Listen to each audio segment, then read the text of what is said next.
បងប្អូនចាមកមើលផ្លូវនៅប្រទេសទាំងពីរចានេះគឺផ្លូវ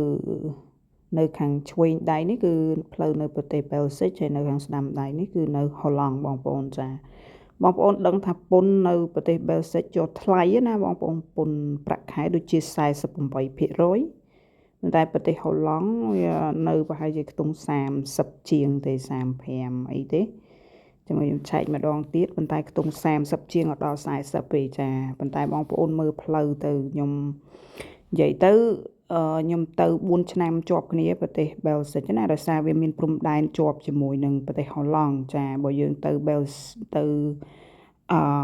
ប្រូសូល2ម៉ោងចាខ្ទង់2ម៉ោងជាងទៅហ្គេនទៅព្រូចអីហ្នឹងខ្ទង់ប៉ុណ្ណឹងបងប្អូនចាប៉ុន្តែប្រទេសហូឡង់គឺថាផ្លូវគឺស្អាតបងប្អូនដូចខ្ញុំធ្លាប់ជំរាបជូនបងប្អូនផ្លូវស្អាតហើយមានដាំដើមឈើសង